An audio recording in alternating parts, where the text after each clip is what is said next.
Jake Palmer Remax here. I'm at 7515 Route 102 in Browns Flat. Beautiful property. I've already shot a video of the home, but this second video is for the garage.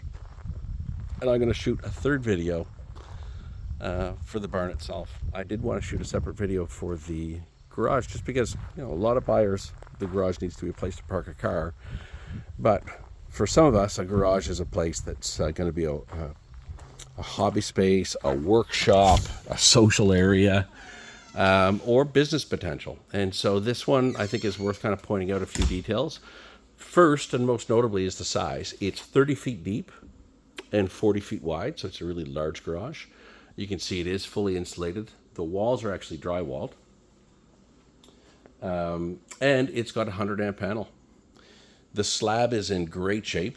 A lot of times you get out a little bit rural areas and you'll find that the garages were poured, they look like they were poured after the third gin and tonic. This one is done really nicely. It's got the control cuts.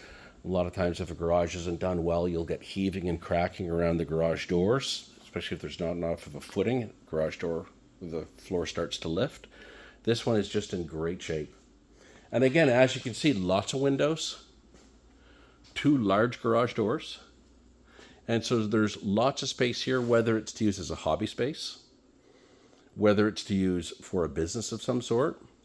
But it's also large enough that if someone wanted, this could also make additional living space. And so if someone wanted to run plumbing down here, you could easily make this into a granny suite or a second dwelling on the property. It's large enough and it's new enough and it's insulated, so you could very easily make this additional living space.